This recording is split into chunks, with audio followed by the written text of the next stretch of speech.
입니다라는 게 오늘 말씀의 제목입니다. 사도행전 16장에 보면은 사도 바울이 억울한 일을 당했어요. 그래서 감옥에 갇혀가지고 매를 맞고 또 착고에 이렇게 묶였고, 그런데 밤에 바울과 실라는 기도하고 하나님을 찬송하고 오히려 죄수들이 조용히 듣는 일이 벌어지게 되었어요. 도대체 예수를 믿는다는 게 이게 뭔가, 어떻게 감옥에 갇혔는데 찬송이 나오고 감사가 나오고 저렇게 평안할까? 보네포라고 하는 사람의 그 옥중서신, 며칠 있으면은 히틀러의 총알에 의해서 형장의 이슬로 사라져가야 되는 그 보네포였는데, 마음이 얼마나 평안한지 바깥에서 자기를 지키는 간수보다도 더 평안해서 누가 죄인인지 누가 간수인지 구별이 안 갈 정도로 됐습니다. 톨스토이의 전쟁과 평화에서 그 감옥에 갇혀서 있을 때 어떤 한 사람이 이 전쟁을 가운데서도 그 마음의 평안을 이야기하는 사람이 있었어요. 예전에 우리 교회에 그 권사를 이제 임직을 바로 앞두고 폐암에 걸려가지고 결국은 병실에서 그 권사 안수도 한 적이 있었어요.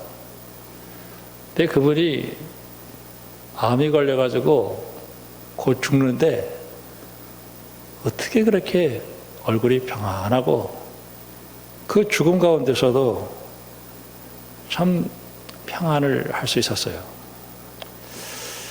이게 신앙의 신비가 아닌가 하는 생각을 하게 되었습니다.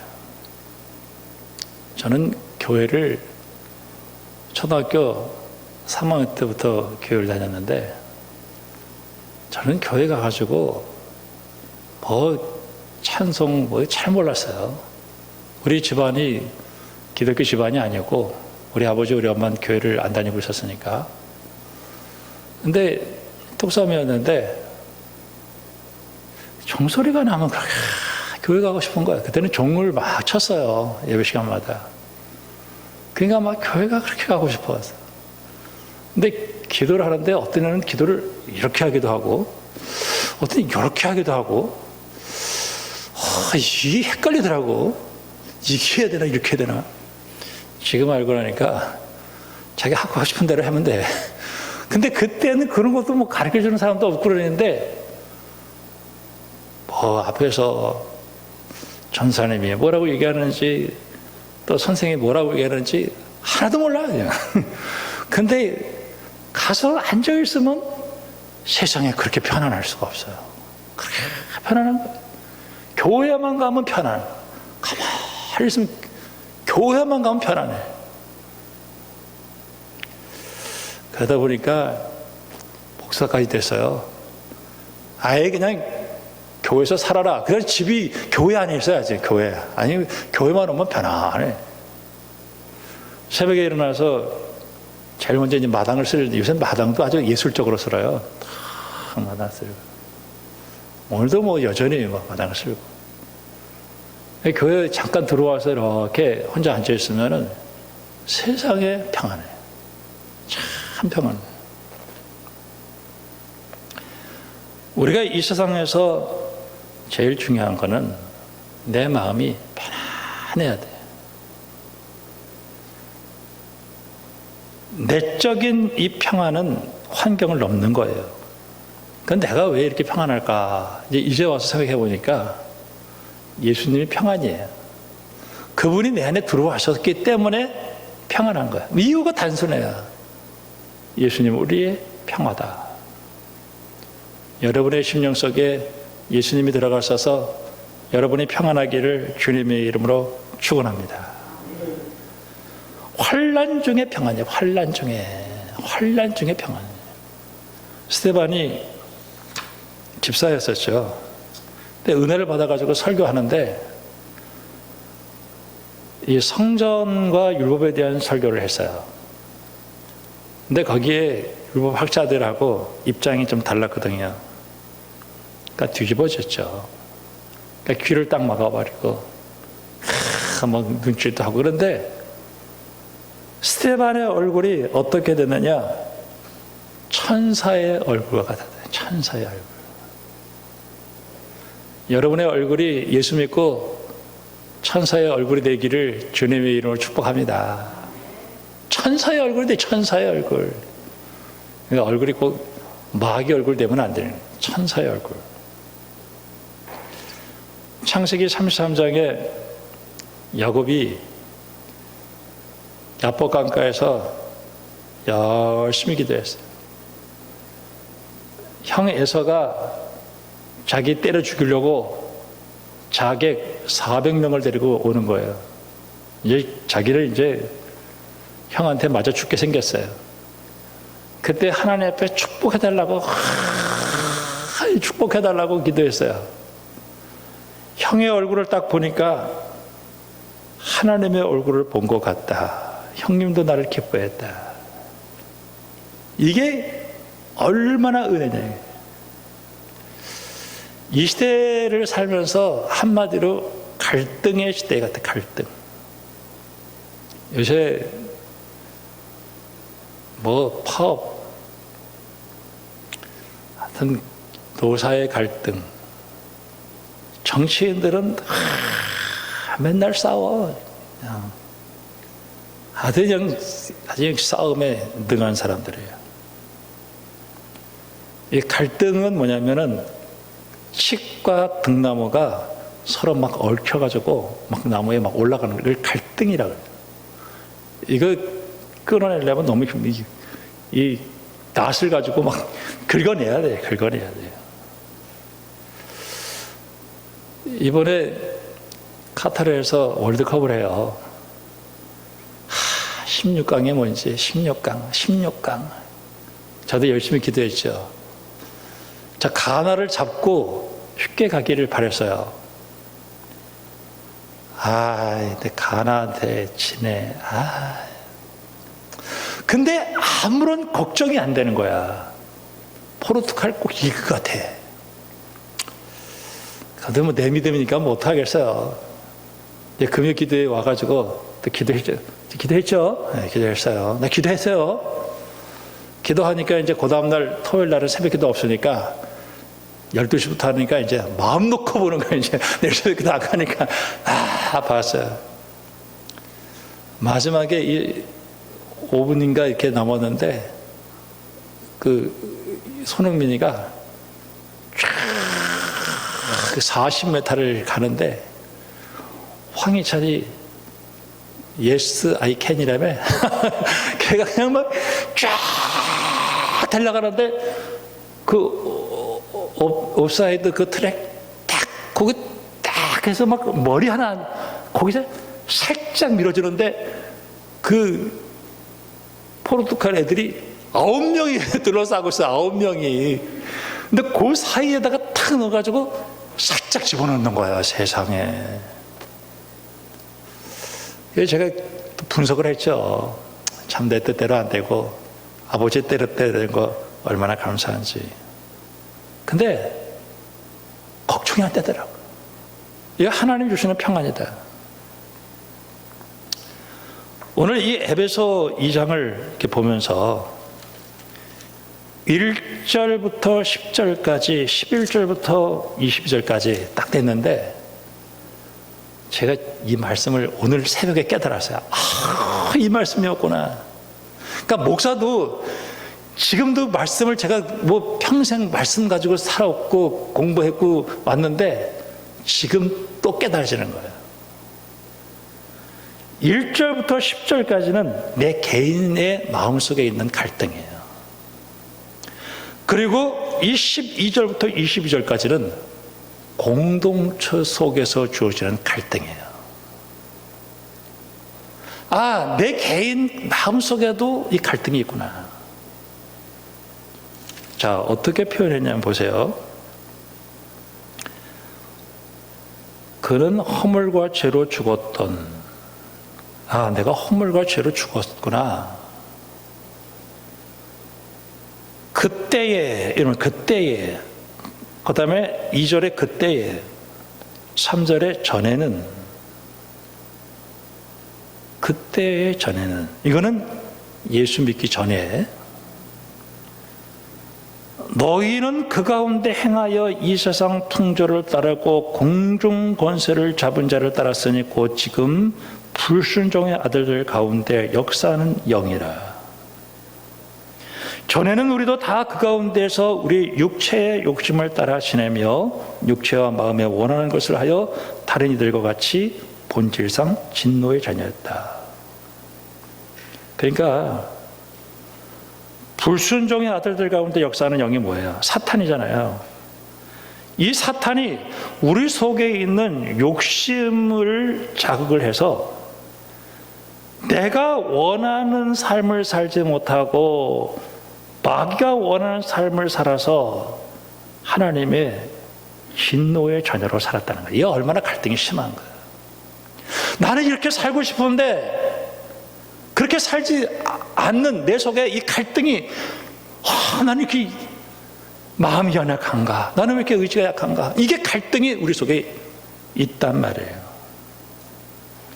근데 나 같은 사람을 불쌍히 여겨서 예수님께서 내가 마음의 문을 여니까 내 마음속에 예수님이 딱 들어오시는데 이 갈등하는 이 마음이 평안한 마음으로 순식간에 바꿔주고 말았다는 거예요.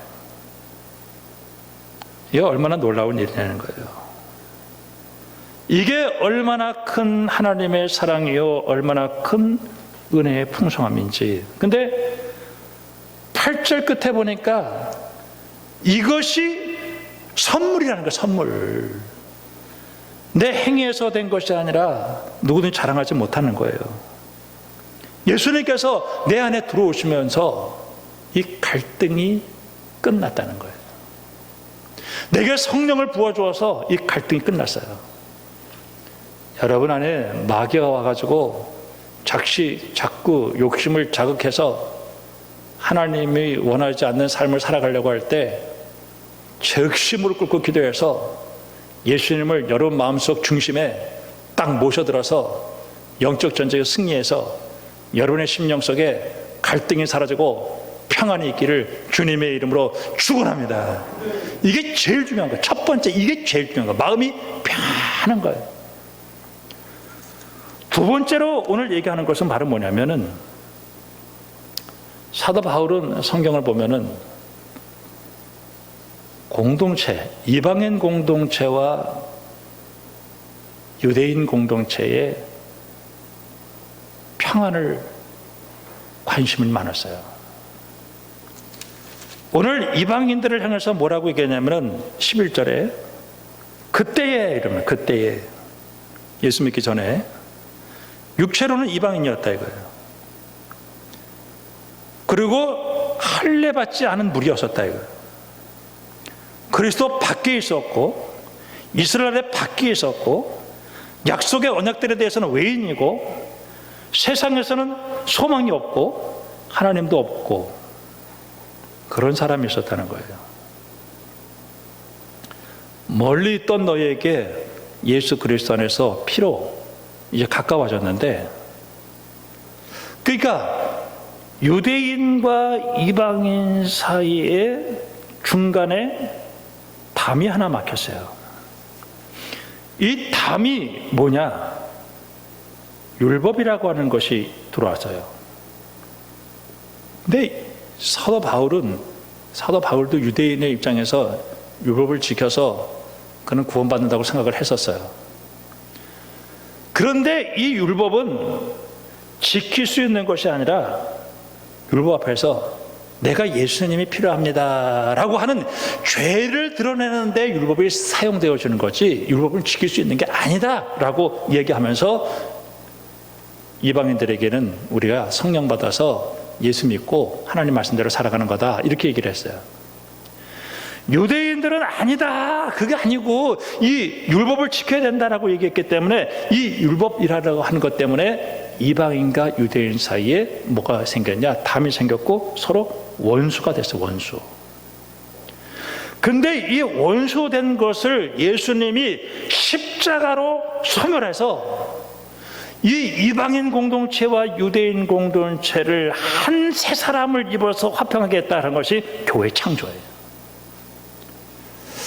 저는 그 갈등하는 공동체 속에 예수님께서 들어가시면 그 갈등의 요소를 다 물리치시고 화평하게 하는 역사가 일어나게 되었다는 거예요. 여러분, 하나님의 교회 공동체 속에서 여러분은 평화를 만들어내는 사람들이 되기를 주님의 이름으로 축원합니다. 그러니까 이 두 말씀을 딱 보면 그 뒤에는 이제 교회에 대한 얘기는 제가 이 시간에 생략하기로 하고요. 첫째, 내 마음의 평화가 필요하구나. 예수가 들어오면 내 마음이 평안하구나. 예수님이 들어오면 그 공동체는 평안하구나.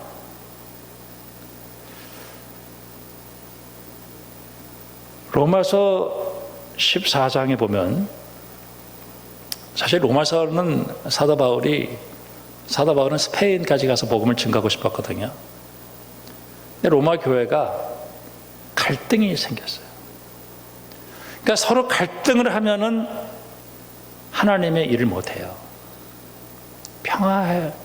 평화의 공동체를 만들어야 돼. 그래서 사도 바울이 로마에서 선교 헌금을 받아서 그가 스페인까지 가고 싶었는데 로마 교회가 갈등을 하고 있는 거예요. 근데 그 갈등의 내용은 너무 간단해요. 글라우디오 황제 사도행 18장에 보면은 로마에서 유대인들을 무슨 이유인지 미웠는지 내쫓아버렸어요.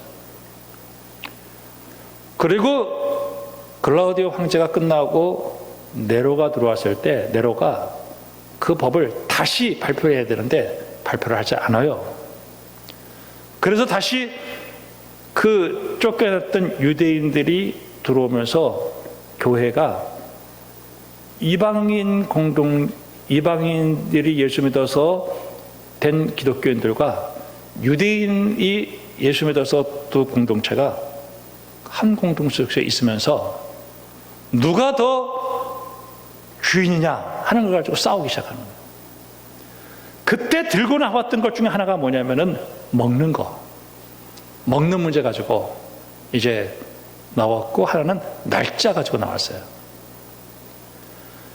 이방인 가운데서 예수 믿은 사람들은 그까짓 거 뭐 예수 믿었는데 뭘 먹으면 어떠냐, 어떤 날짜를 뭐 하느냐, 그건 뭐 상관하지 말자, 저것들, 그러면서 딱 업신여기기 시작했어요.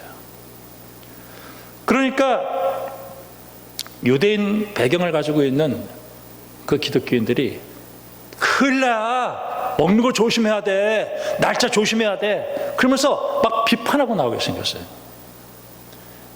사도 바울이 우리가 죽어도 주를 위하여, 살아도 주를 위하여, 우리가 주님이 우리를 위해서 했지, 어찌하여 아무것도 아닌 걸 가지고 형제끼리 비판하고 형제끼리 업신여기느냐. 하나님의 나라는 먹는 것이 아니고, 하나님의 나라는 먹는 거 마시는 것이 아니고 오직 성령 안에서 의와 평강과 희락과, 그리고 이로써 그리스도를 섬기는, 이렇게 얘기를 하면서 화평하는 일과 덕을 세우는 일에 힘을 쓰라고 딱 얘기를 해버려요.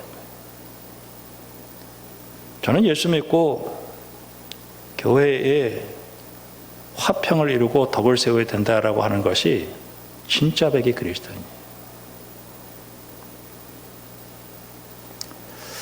저는 성경을 보면서 특별히 얼마 전에 우리 새벽기도 때 사무엘 상하를 봤죠. 사울 왕과 다윗이 서로 덕을 세우고 화평했더라면 얼마나 좋겠나, 그 생각을 하면서 늘 본 거예요. 요새는 에스라, 느헤미야를 보고 있는데 그들이 조금만 마음을 열어서, 사실 북왕국의 그 도비야, 산발랏 이런 사람들이 자기들이 몸이 섞이고 싶어 섞였냐고요. 망해가지고 아시리아가 그냥 섞어버린 거거든요. 돌아와가지고 딱 잘라버리기 시작하는 거예요. 물론 그건 우리가 해석을 더 해봐야 되겠습니다만은 좀 넓은 마음을 가지면 어땠을까. 하여튼 그거는 나중에 얘기하기로 하고요. 이 사울 왕이 이제 누구를 잡았죠? 다윗이 골리앗을 잡아가지고 돌아오니까 여인들이 사울 왕은 수천 명 죽였는데 다윗은 수만 명 죽였다, 이렇게 얘기하니까 속에서 뭐가 일어났어요? 시기가 딱, 시기. 저는 오늘 이 시간 결론부터 얘기하기 전에 여러분 안에 시기심이 일어나면 금식을 하든지 혹은 철야라든지 주님의 십자가 앞에 가서 못 박아서 완전히 죽여서 여러분의 삶 속에 이 시기심이 절대 일어나지 않도록 여러분 성령 충만하기를 주님의 이름으로 축원합니다. 여기 시기가 뭔지 아세요? 이 시기라는 것이 공동체 속에 들어오면 그 공동체를 황폐하게 만드는 거예요. 자, 내게는 저 사람이 가진 좋은 게 없어요. 저거 뺏고 싶은데, 그래서 내 것으로 뺐으면 탐욕이에요. 근데 도저히 내 실력으로 저 사람의 좋은 거를 뺏을 수가 없어. 근데 내게는 좋은 게 없어. 저 사람은 좋은 게 있어. 불편해. 쟤 쓸어버려야 되겠다. 죽도록 생겨지는 게 바로 시기예요, 시기. 사울 왕은 죽도록 시기했어요. 여러분, 예수님이 왜 십자가에서 죽으셨을까요? 그 당시 종교 지도자들이 예수님을 시기했어요. 대제사장들이 시기해서 예수님을 결국은 죽이고 말았던 거예요.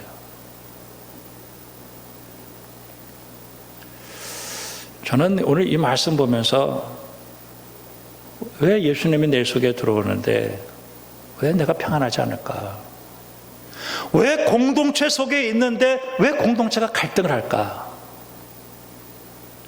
여러분, 예수 잘못 믿어서 그래요. 여러분의 심령 속에 예수로 충만하면요, 전쟁이 있든지 굶어 죽든지 암 걸려서 죽든지 세상에서 사기를 당하든지 환경과 상관없이 그 예수님께서 내 속에 있으면 풍랑 중에서도 평안한 거예요. 여러분, 이 평안이 여러분의 마음을 주장하기를 주님의 이름으로 축원합니다. 평안한 거예요.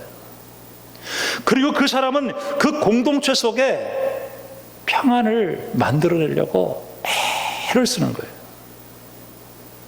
요한복음 16장에 보면은 이것을 너에게 이루는 것은 너희로 내 안에서 평안을 누리게 하려 함이라. 세상에서는 너희가 환난을 당하나 담대하라. 내가 세상을 이겼다.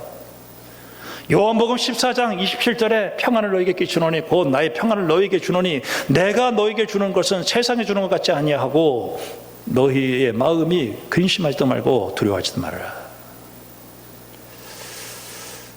요새 자꾸 심리학에 대한 얘기를 자꾸 하는데 굉장히 중요한 얘기라서 생각을 하고 얘기를 합니다. 지금 우리가 평안합니까? 힘의 논리. 예를 들어서 중국, 혹은 미국, 팍스 아메리카나, 혹은 이렇게 힘이 센 왕이 딱 다스리면 다른 사람들은 가만히 말 못하고 있잖아요. 침묵의 문화가 흐르잖아요. 이거는 성경이 말하는 평안이 아닙니다. 저도 이 생각을 참 많이 했었어요. 우리 어렸을 때 아버지가 너무 무서워. 아버지가 너무 무서워요. 아버지가 너무 무서우면 애가 어우야, 저 아버지한테 달라들다가는 내가 맞아 죽겠구나. 그러면 그 애 마음속에 어떤 마음이 생기냐면 철이 빨리 든다고 생각하는 거예요. 아, 저는 원래 저렇게 착한 애인가 보다, 이렇게 생각하는 거죠. 그 애 속에 아버지의 눈치를 보기 시작하는 거예요. 그리고 그 아버지의 마음을 불편하게 하지 않게 하기 위해서 자기 속에서 위선과 거짓으로 딱 바꿔지는 그런 모습으로 나오는데, 그때에 주어지는 평안은 그 심령 속에 기쁨이 없다는 얘기예요. 예수님은, 전 그러면서 예수님의 평안, 예수님이 오늘 우리에게 주신 이 평안은 어떤 평안일까? 십자가를 지고 죽으면서 우리를 평화스럽게 만들어준 분이 바로 그 평안이구나. 어느 집에 아버지가 의사예요. 근데 이 의사가 애를 키웠는데 애가 한 15살, 16살 때 계속 가출을 하는 거예요. 가출을 하는데 도저히 막을 수가 없어. 그래가지고 맨날 그 부모하고 자식이 늘 싸웠어요.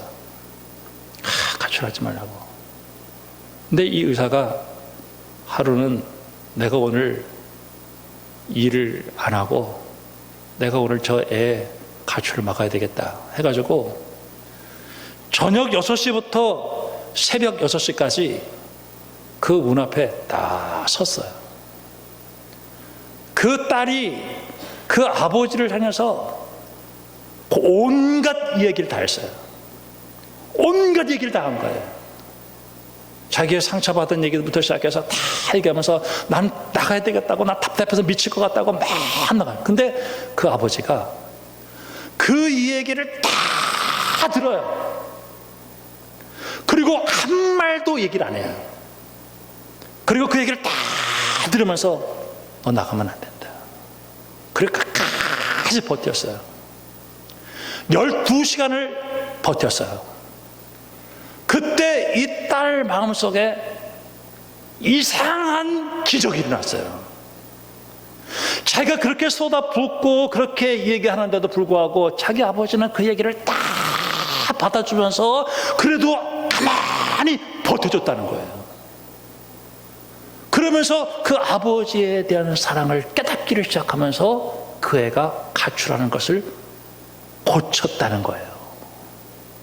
전 예수님이 내 속에 오셔서 무슨 일을 하셨을까?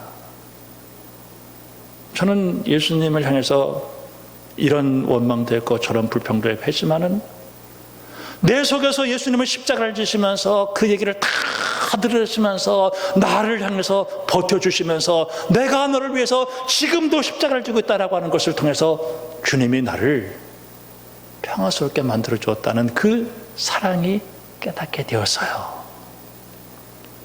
여러분, 예수님이 주시는 평안은 무시무시한 그러한 그 무서움 속에서 사람들을 침묵하게 만든 그 평안이 아니라 나를 우리 주님이 십자가를 지고 죽으시면서 나의 연약함을 붙들어 주어서 너희가 세상에서 어떤 일을 당하든지 내가 네 백이고 너의 울타리가 되고 너를 안아주고 너를 위로하는 그 예수님이 내 안에 계시기 때문에 우리는 이 세상에서 어떤 일을 당해도 우리는 평안하다고 하는 것을 깨닫게 되었다는 거예요. 남북의 문제, 전쟁, 노사 간의 문제, 혹은 내 속에서 일어나는 여러 가지 갈등들, 여러분, 예수님이 나를 위해서 십자가에서 죽으셔서 평안을 만들으신 그 주님, 그 성탄의 계절에 여러분의 심령 속에 예수님이 들어가셔서 여러분의 심령에 거짓과 위선의 그러한 그 길들여져 있는 순응하는 평안이 아니라 정말 예수님께서 내 속에 오셔서 비록 이 세상이 험하고 어려워진다 할지라도 내 속에 예수님께서 함께 하셔서 내 속에 진정한 개성과 창의성이 있는, 그리고 하나님의 그 은혜가 넘치는 그 평안이 여러분의 심령을 다스리기를 주님의 이름으로 축원합니다. 절대 평안을, 어떤 일이 있어도 예수님은 나를 버리지 아니하신다. 예수님은 나와 함께 계신다. 예수님은 나를 인도해 주신다. 저는 그 예수님의 사랑, 그 십자가의 그 사랑을 통해서 주님이 내게 평안을 주셨구나.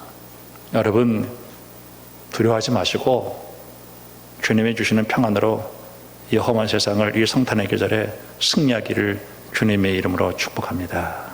기도하겠습니다. 하나님 아버지, 예수 그리스도는 우리의 평안입니다. 주님이 내 안에 들어오셔서 우리를 평안하게 하시고 우리 공동체 어느 곳에 가든지, 직장이든지 교회든지 우리의 가정이든지 평안을 만드는 사람이 되어지게 하시고, 내 안에 있는 이 평안은 주님이 십자가를 지셔서 만들어주신 평안인 줄 알고 언제나 주님께만 영광 돌리는 믿음의 사람들이 되어줄 수만 있도록 축복해 주시옵소서. 예수님의 이름으로 기도합니다. 아멘. 오늘 이곳에 오신 여러분들을 진심으로 환영합니다. 오늘은 대림절 둘째 주 평화입니다.